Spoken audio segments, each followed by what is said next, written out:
Good morning, Conversation 3. Lots of stuff to talk about today. First of all, we are on the last week of the series of homework assignments. So the content that I give you today is not due 2 weeks from now. Next week is the last one. So that's the first thing. So you have to do your write-up, your interview preparation paragraph next week on facial expressions, and then that section of the course is done. I've looked at the first two, and as I said, I honestly, I have 3 Conversation 1 classes, and they're freshmen, and they're doing online stuff. They're a little bit more confused than you because they haven't had university experience, and some of them are at home and doing things online. So I really depend, I'll be honest, I depend on all of you to stay up to date. If you have a problem, email me, okay? I can't be chasing around Conversation 3 students because I'm already chasing around Conversation 1 freshmen, okay? So help me out here, stay up to date. It looks like everything's going smoothly, but in order to make sure that it is, we're gonna have a Zoom lesson tomorrow, right? So I posted this. Let me make sure that I've posted it. This is the first semester I've actually been using the Cyber Campus a lot, so it's also all in Korean. So that's my third language. I'm not always super clear about the technical terms. Okay, it looks like it's there. So Conversation 3 Zoom meeting, it's on the bulletin board. It says, if your Korean is not great like mine, then the tab is 자유 게시판, okay? My pronunciation probably isn't that great. Korean students are probably laughing, but if you understood what I said and that helped, then I did my best. So there's a Zoom information there. We are supposed to have our meeting at 10 a.m. on April 6th, okay? Which is 2 days from now. So you might not even see this lecture before we have the Zoom one, but we'll make sure that doesn't overlap. So this one might be slightly shorter than usual because any questions you have or explanations that I want to do about midterms and presentations and feedback, that's what the Zoom meeting is for. Just remember, this lecture that I'm doing right now is chapter 5, and it is week 6. So we have the Zoom meeting and we have a recorded lecture, both, okay? Now, our recorded lectures have only been about 30 minutes long, and then you've had to do your homework and read a little bit. So I don't think it's too much to ask for you to stick in an extra hour for me, right? Good. Those of you who are seniors and remember doing 2 hours every week, this is a little bit lighter in terms of how much time you have to dedicate to your class. So consider yourself lucky that we just have one Zoom meeting next week. If it goes well and everybody wants to do more Zoom, then we will. Last semester, it was kind of, the democratic opinion was that the recorded lectures, for the most part, kept everybody in a kind of rhythm for the semester. And then the Zoom stuff was better for just a little bit of practice, a little bit of interaction, and just getting to know who you are. I've only seen 3 students, and that was yesterday, this whole semester. Friday. I saw 3 students Friday. That's the only 3 students I've seen out of 190. Well, that's weird. To answer your question about the midterm, coronavirus cases have stabilized somewhat, but they're kind of moving up and down between 300 and 500 right now, turning up a little bit. Yesterday there was 19. I'm not the Ministry of Health. My name's not Park Eun-kyung, so I'm not gonna give you the coronavirus update. But basically, our original plan was midterm interview on Zoom, and that is still the case. So although I'm not going to take attendance on Tuesday morning, that's when we're going to arrange our interview times. So we can't fit all 20 students into a 2-hour period. It's impossible. So I'm going to set up blocks of time throughout week 8 and week 9, and it'll be pretty flexible, which is good for both of us. And you just have to be on Zoom for the 10 minutes that you sign up for, and that will be your midterm. And we'll go through all the details about how to handle the midterm and everything on Tuesday. Okay? So let's move on to chapter 5. Like I said, this is not homework. I'm not going to assign this chapter. This is just a continuation. We are going to do some other types of assignments and a presentation after the midterm. So you can continue to practice your topics, because every week I'm going to give you a topic all the way through the semester. At the end of the semester, there will be 10 or 11, 10 to 12 questions, and they will all be related to the recorded lectures, and they will be related to each week. Okay, so this is topic number 6, right? Because we had the self-introduction and the first one. Now, I haven't decided if I'm going to ask you to do that or not. We'll talk about that on Tuesday, whether the self-introduction is included. But including that first week, we have 6. Okay, so this is chapter 5, where it's called At the Movies. The whole chapter talks about, it's an easy conversation topic to talk about movies. Lots of people enjoy watching movies and experiencing them and discussing them. So there's names of movies, there's actors, there's directors, there's story writers, you can break down movies in terms of, characters and setting and story, right? All these kind of things are ways that you can describe movies. So they discuss all these things here. Now the problem is that you can talk about movies with somebody if they've already seen it. And then you can talk about it. If you both love movies, you can talk about, oh, this movie is my favorite movie. Have you seen it? Oh yeah, I've seen it too. Remember the scene when blah, blah, blah. That's one way of talking about movies. But we don't know which movies we have both seen. And I'm old and you're young. So I've probably seen more movies than you. But you've probably seen more recent movies than me, because I'm not a big movie guy. So I usually only watch highly rated classic movies that everybody says, well, Jeremy, you have to watch The Goodfellas, right? You have to watch The Godfather. You have to watch Citizen Kane. You've never seen Gone with the Wind?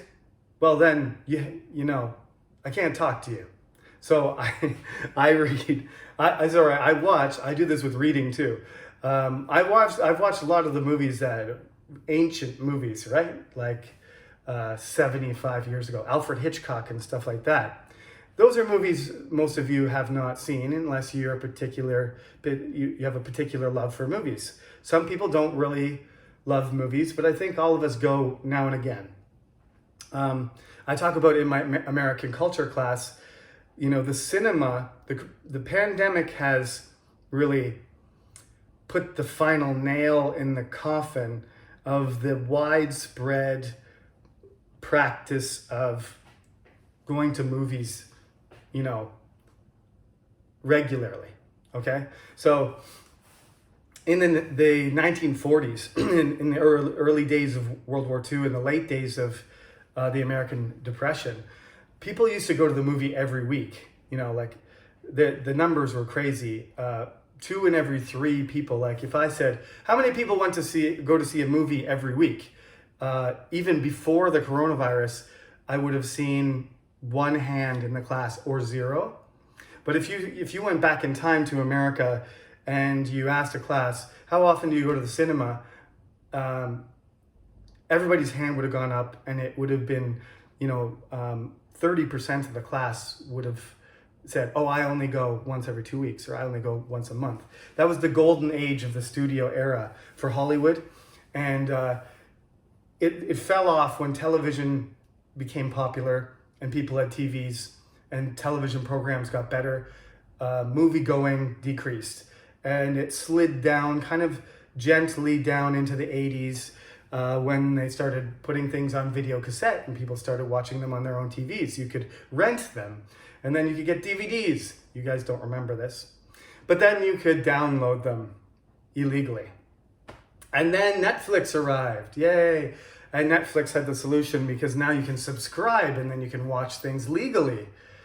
So now the cinema still has this kind of short-term attraction, social, and let's call it like, yeah, it's social. It could be romantic, it could be with your family, it could be just an activity, get out of the house. The coronavirus has made that more difficult, so going to the movies, we say go to the movies, and we say see a movie, but that's actually the wrong word. What you do is you watch. You watch a movie, you sit and you watch. Seeing is the ability of looking around, and watching is passively seeing something, right? If you look, it's active. Like, I'm looking for my pen. I don't see for my pen, I look for my pen, right? I don't look for my TV. That means I don't know where my TV is. You can look at your TV, but if you're looking at your TV, you're not really concentrating on it in the same way.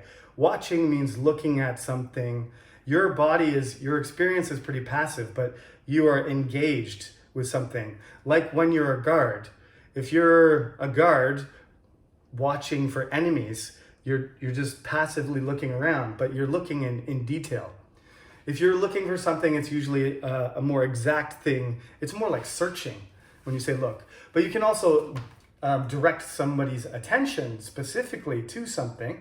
This is grammar stuff, by the way.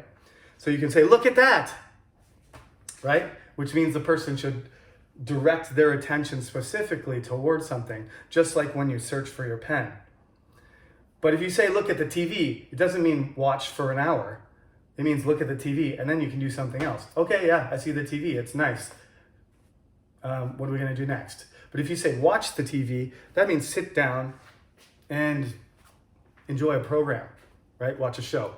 Seeing is just your eyes doing what they're capable of doing. It's vision.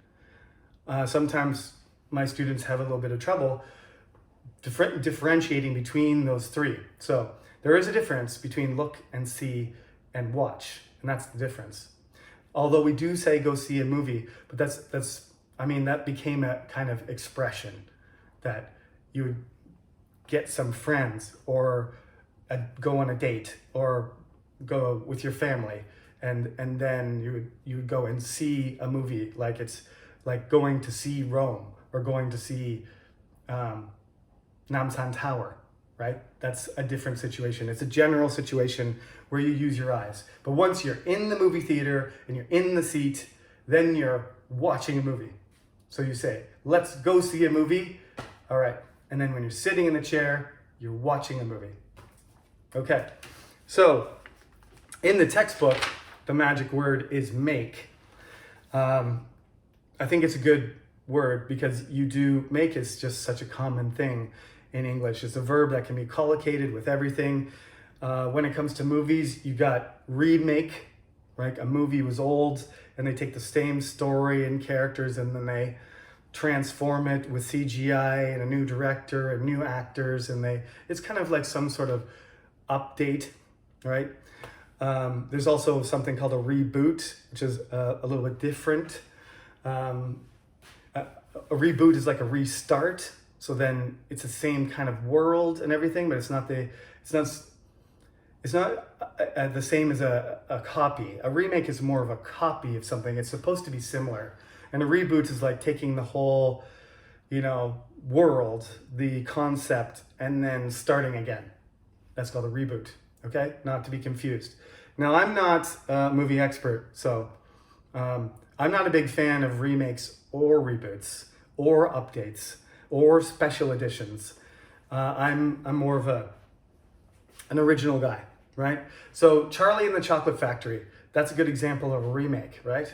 You got the old Gene Wilder, purple suit, crazy guy with the candy factory, and Charlie, ages ago, before I was born, I think. And then when I was maybe a teenager or so, Johnny Depp and Tim Burton did a remake. I prefer the original one, but that's maybe because it seems more similar to the book, to Richard Dahl's version of it, in my opinion. Okay, so I would like you to discuss movies. I think the easiest way to talk about this is to talk about a movie and give it a review. This is what I would like you to do, because otherwise it's going to get too complicated. When I ask you this question, to tell me about a movie, you can tell me about a movie like Charlie and the Chocolate Factory, and you can give the names of the main characters and the director and say it's similar to the book and not ruin the story, right? Maybe you've never seen Charlie and the Chocolate Factory. Maybe you've seen Johnny Depp's kind of wacky version of it, or you've seen the original one, which is still wacky, but more like 1960s, 70s, like it's kind of looks more like a Charles Dickens kind of poor England,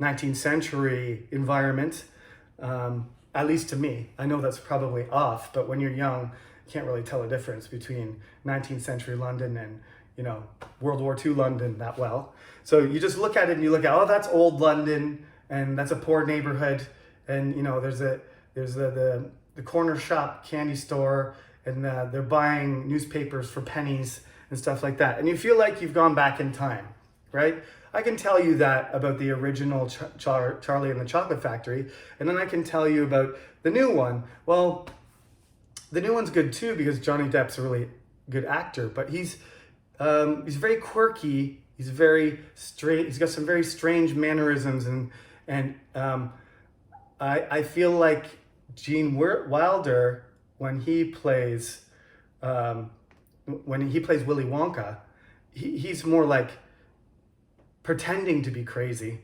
It's a show, and that a part of it is magic. This is my interpretation. I once taught this in a class, so bear with me here.